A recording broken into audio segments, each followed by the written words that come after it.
Welcome to special program. Andhra Pradesh పోలీసులు చేపట్టిన police duty మీట్లో కేవలం డ్యూటీ మీటే కాకుండా దీని వెనుక ప్రజలకు ఎలాంటి భద్రత ఇవ్వాలి, ప్రజలకు నేరం జరగకుండా ఎలాంటి సూచనలు చేయాలి అని ఒక కొత్త కార్యక్రమం చేపట్టారు. డ్యూటీ మీట్ అనేది జనరల్గా పోలీసులు చేసే కార్యక్రమం. అందులో వాళ్ళు చేసిన వర్క్ మిగతా డిపార్ట్మెంట్ల వర్క్ కంప్లీట్ చూపిస్తుంటారు. కానీ ఇక్కడ ప్రజలకు భాగస్వామ్యం చేయడం, ప్రజలకు ప్రత్యేక కార్యక్రమం చేపట్టడం దేశంలోనే బహుశా ఆంధ్రప్రదేశ్ మొట్టమొదటి స్థానంలో వచ్చింది. ఇటువంటి కార్యక్రమం గతంలో కేరళలో కూడా చేశారు. కానీ కేరళలో చేసింది ఒక వింగ్ అయితే ఆంధ్రప్రదేశ్ పోలీసులు చేస్తున్న ఈ కార్యక్రమం డిఫరెంట్ కనిపిస్తుంది. ఇక్కడ 4 రోజులు జరిగే కార్యక్రమంలో దాదాపు ₹1 కోటి పైగా ఖర్చు పెడుతూ ఇక్కడ పబ్లిక్కి ఎలాంటి సేవ కావాలి అంటే జరుగుతున్న నేరాల పట్ల ప్రజలకు అవగాహన కల్పించడం, నేరాలు జరిగిన తర్వాత దర్యాప్తు చేయడం కాకుండా నేరాలు జరగకుండా ప్రజలకి ఎలాంటి జాగ్రత్తలు తీసుకోవాలి, ముఖ్యంగా మహిళల పట్ల ఎలాంటి నేరం జరుగుతుంది మహిళలకు అవగాహన కల్పించడం, వాటితో పాటు ఎక్కువగా సైబర్ క్రైమ్ అనేది ఎక్కువగా కనిపిస్తుంది వినిపిస్తుంది. కాబట్టి ఈ సైబర్ క్రైమ్లో ఎక్కువగా బాధితులు మహిళలే, ముఖ్యంగా యువతులు ఉంటారు. కాబట్టి వాళ్ళు తీసుకోవాల్సిన జాగ్రత్తలు, వాటితో పాటు బాడీ అఫెన్స్ జరుగుతున్నాయి, అసలు క్రైమ్ ప్యాటర్న్ ఏ విధంగా మారుతుంది, వీటిపైన ప్రజలకు అవగాహన కల్పించడానికి దాదాపు 4 రోజుల కార్యక్రమం చేపట్టబోతున్నారు.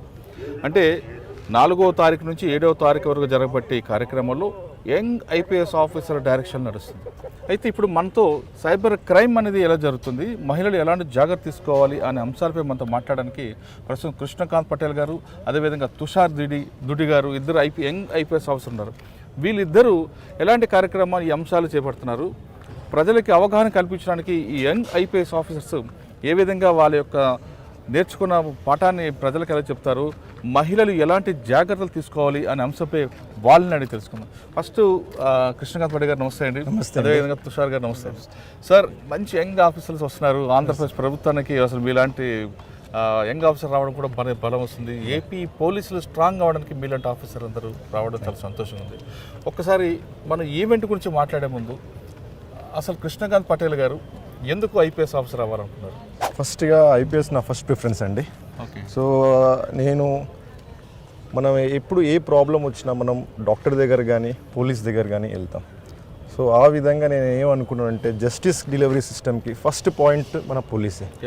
సో దాంట్లో వచ్చే జాబ్ సాటిస్ఫాక్షన్ వల్ల నేను అది సెలెక్ట్ చేసుకోండి ఐపీఎస్కి ఫస్ట్. ఓకే, అంటే ఫస్ట్ సెలెక్ట్లో వచ్చారా? నాది 5th అటెంప్ట్లో వచ్చానండి. ఓకే సార్, మీరు అసలు ఎందుకు మీరు IPS అవ్వాలనుకున్నారు? The kind of crime and the kind of issues society is facing, being from technical background and the knowledge I have, I thought I can bring it into the police and make it a better place for people, and specifically women and children, because too many issues they are having. They are the most vulnerable section of the society when it comes to the crime.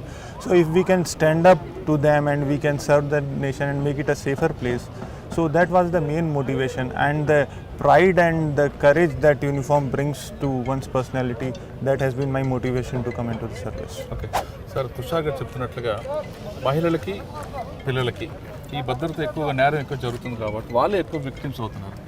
వాళ్ళని కాపాడడానికి మన కార్యక్రమంలో కూడా చాలా కార్యక్రమాలు చేపడుతుంది. ఇప్పుడు జరుగుతున్న ఈవెంట్లు ఈ ప్రజలకి అవగాహన కల్పించడం, అంటే సైబర్ క్రైమ్ అవ్వచ్చు, women safety, security for women, ఇవి రెండింటి మీద ఎక్కువగా మీరు ఈవెంట్ చేస్తున్నారు. మనం ఎక్కువగా ఇప్పుడు కనబడిన క్రైమ్ అనేది సైబర్ క్రైమ్ అండి. ఒకప్పుడు వాడు వచ్చి డైరెక్ట్గా కొట్టేవాడు, తిట్టేవాడు, స్నాచింగ్ చేసేవాడు. తర్వాత వైట్ కాలర్ అఫెన్స్ వచ్చింది.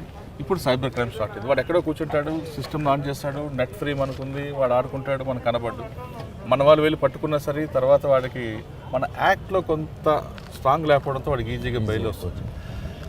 కానీ ఏపీ పోలీసులు ముఖ్యంగా డీజీ గౌతమ్ సాంగ్ గారు ఏం చెప్తున్నారంటే డిటెక్షన్ కన్నా ప్రివెన్షన్ చేద్దాం, పబ్లిక్ ఎడ్యుకేట్ చేయడానికి ఎక్కువ ఫోకస్ చేశారు. ఇప్పుడు జరుగుతున్న సైబర్ క్రైమ్లో రకరకాల ఎంఓలు కనిపిస్తున్నాయండి. ఒకప్పుడు ఆన్లైన్ ఫ్రాడ్ అని, లాటరీ ఫ్రాడ్ అని, జాబ్ ఫ్రాడ్ అని ఇవన్నీ వచ్చాయి. దాని ప్యాటర్న్ మారిపోయింది. ఇప్పుడు రకరకాల ఫ్రాడ్స్ వస్తున్నాయండి. ఇప్పుడు మీరు కనిపెట్టిన ఫ్రాడ్ ఏంటంటున్నారు లేటెస్ట్గా నడుస్తుంది? ఇప్పుడు సైబర్ క్రైమ్లో ముందుగా మీరు తెలుసుకోవాల్సింది ఏంటంటే సైబర్ క్రైమ్లో పర్పెట్యూటర్కి అనానిమిటీ ఉంటుంది. సో దట్ ఈజ్ ఈ షీల్డ్. ఇప్పుడు నార్మల్ ట్రెడిషనల్ క్రైమ్ ఎలా ఉండే పర్పెట్యూటర్ మన ముందు రావాల్సి ఉండే. సో అక్కడ ఈ has to lose that. Now is giving extra edge ఉంది. ఇప్పుడు సైబర్ క్రైమ్లో ఇలా చేంజ్ అయిందంటే నౌ దీనివల్ల they are targeting women and children more in cyber crime.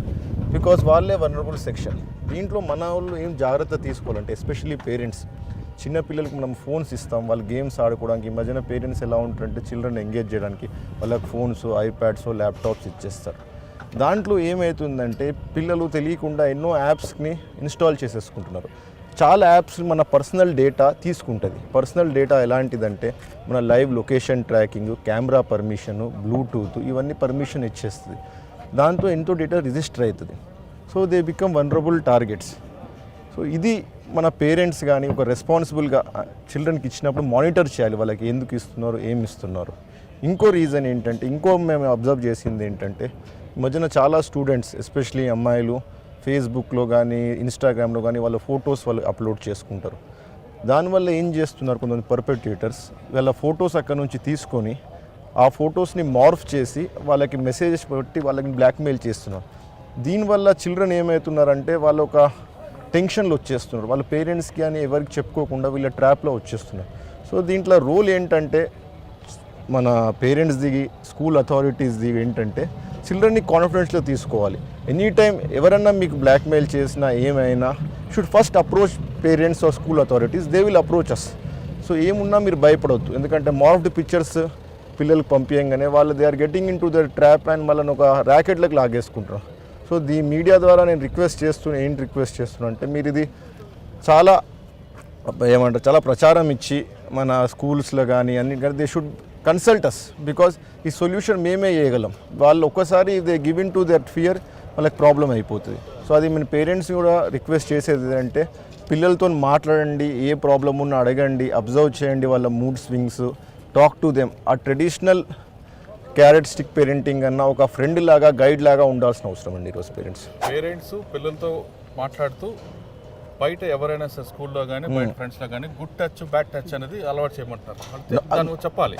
ఇది గుడ్ టచ్ బ్యాడ్ టచ్ అనేది ఫిజికల్ వరల్డ్లో జరిగేది. అదే కాకుండా ఈవెన్ డిజిటల్ వరల్డ్లో కూడా పేరెంట్స్ అనేటోళ్ళు మన చిల్డ్రన్కి చెప్పాలి ఏంటంటే మీకు ఎవరైనా ఆన్లైన్లో మీ పిక్స్ అడుగుతున్నారా అమ్మా, మీకు ఎవరైనా పర్సనల్ డీటెయిల్స్ అడుగుతున్నారా, ఎవరన్నా మీకు మీ ఫొటోస్ పంపించి మార్వ్ చేసి మిమ్మల్ని బ్లాక్మెయిల్ చేస్తున్నారా, all these things parents should be regularly interacting with kids.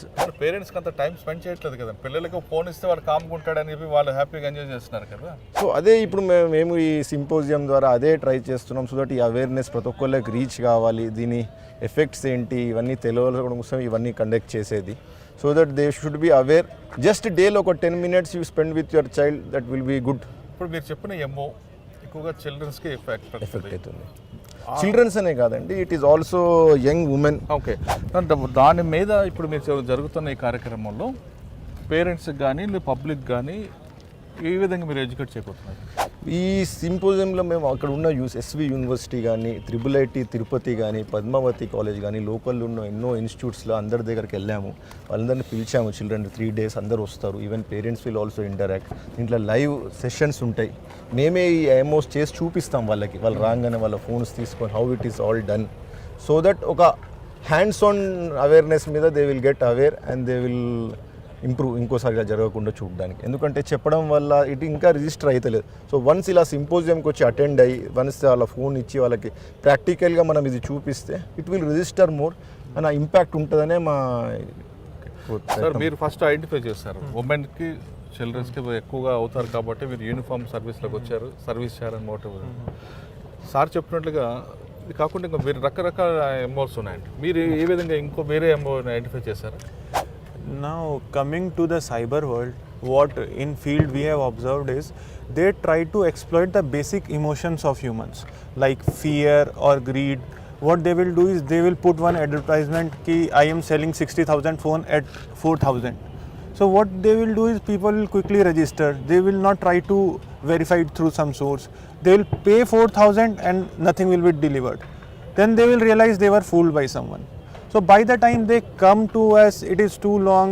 So what we suggest is there are websites, there are numbers provided by AP Police, and PIB fact check is also there. Ministry of IT website is also there by central government. So there you can verify such websites, such vendors or such numbers. You should go through verification before buying or selling any such thing on websites. OLX. OLX, Quikr, such websites are there. Now another thing is there, they will call you and they will tell you you have won 10 lakhs on Kaun Banega Karodpati or some lottery you have registered. So what the people do is, without verifying the numbers, they will say ki you send us 10,000 for account verification, we will in return send you 10 lakhs. So they will immediately register so that they don't miss the award.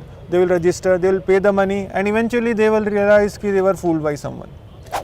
Okay sir, sir చెప్తున్నట్లు కాకుండా instant loans అంటూ మీకు loan ఇస్తాం, మీకు అప్పు ఉన్నా పర్వాలేదు, మీకు డాక్యుమెంట్స్ లేకపోయినా పర్వాలేదు, విత్ ఇన్ సెకండ్స్లో మీకు అమౌంట్ వేస్తాం అంటూ ఇన్స్టెంట్ యాప్స్ ఒకటి వచ్చాయి చైనా దాంట్లో చాలామంది సఫర్ అవుతున్నారు. అది ఇంట్రెస్ట్ కూడా హై ఇంట్రెస్ట్ ఉంటుంది. ఒకవేళ ఇంట్రెస్ట్ పే చేసిన డబ్బులు కట్టకపోతే వాళ్ళని ఫేస్బుక్లో పెట్టడం, వాట్సాప్ గ్రూప్ క్రియేట్ చేయడం, వాళ్ళని చాలా మానసిక శోభ గురి చేస్తుంది. దీనిలో చాలామంది సూసైడ్ చేసుకుంటున్నారు. ఇటువంటి కేసుల్లో ఇటువంటి యాప్స్ కూడా జనం వాడకుండా ఉండాలంటే ఏపీ పోలీసులు మీరు ఏం చెప్తారు? దీని గురించే అండి ఈ సింపోజియంలో అలాంటి యాప్స్ ఐడెంటిఫై చేసి ఇవన్నీ మేము ఇవే పబ్లిక్కి డిస్ప్లే చూస్తున్నాం. ఈ ఇన్స్టెంట్ లోన్ అనే యాప్స్ ఏం చేస్తుందంటే పబ్లిక్కి ఫస్ట్ అవసరం ఉన్నట్లు ఫస్ట్ ఇచ్చేస్తున్నారు. దాని తర్వాత they are collecting their details collect చేసి interest are charging from 36% to 72% వరకు ఇంట్రెస్ట్ ఛార్జ్ చేస్తున్నారు. యూజువల్లీ వాళ్ళు పే చేయలేరు. అది చేయడం వల్ల వాళ్ళని బ్లాక్మెయిల్ చేయడము, వాళ్ళని వీళ్ళతోని హరాస్ చేయడము ఇదంతా జరుగుతుంది. దీనికోసమే మేము అవేర్నెస్ క్రియేట్ చేసి ఈ యాప్స్ అన్నీ వెరిఫైడ్ యాప్స్ ఉండాలి, మీరు దాని రివ్యూ చూడాలి. సో ఇదే మేము అవేర్నెస్ స్ప్రెడ్ చేయడానికి ట్రై చేస్తున్నాం. అంటే మీరు లోన్ ఆ యాప్లోకి వెళ్తే మీరు ఖచ్చితంగా ఇవన్నీ టోటల్గా ఎన్ని యాప్స్ ఉన్నాయి వాటిని మీరు రిమూవ్ చేయడానికి మీరు ప్లాన్ చేసుకుంటారు. మేము ఇవన్నీ ఓకే కానీ కొంతమంది లోన్ యాప్స్లోకి వెళ్ళినప్పుడు లోన్కి వాడికి కావాల్సింది డాక్యుమెంట్స్ కావాలి, ఆ వెరిఫికేషన్. కానీ నా ఆధార్ కార్డు, నా కాంటాక్ట్ లిస్టు, నా ఫేస్బుక్ యాక్సెస్ వారికి అవసరం లేదు కదా. కానీ ఎందుకు వీళ్ళు అడగగానే పిలుస్తున్నారు? అదే పబ్లిక్కి తెలియదండి. పబ్లిక్ అడగగానే వాళ్ళ ఆధార్ కార్డు కానీ, వాళ్ళ పాన్ కార్డు కానీ, వాళ్ళ డ్రైవింగ్ లైసెన్స్ కంప్లీట్ ఏదైతే సెన్సిటివ్ డేటా అని మేము అంటామో ఆ సెన్సిటివ్ డేటా అంతా వీళ్ళు ఇచ్చేస్తున్నారు. సో ఈ సెన్సిటివ్ డేటాని వీళ్ళు మళ్ళీ యాప్స్ ఏంటంటే they sell it to other companies who by data. So అలా కూడా వాళ్ళు ప్రాఫిట్ చేస్తున్నారు. ఈ సెన్సిటివ్ డేటా యూస్ చేసే వీళ్ళని మళ్ళీ మ్యానిపులేట్ చేస్తున్నారు. So always need to know basis మీదనే ఇవ్వాలి. Okay, adding to what Krishna is saying, normally we being from the field and you being from the media, you know how much data they need and what they need, but common man doesn't know it. So what they do is, in the present world, data is power. So anybody who is developing an app or anything, they will try to extract maximum data so they can sell it or use it for another purposes or marketing, etc.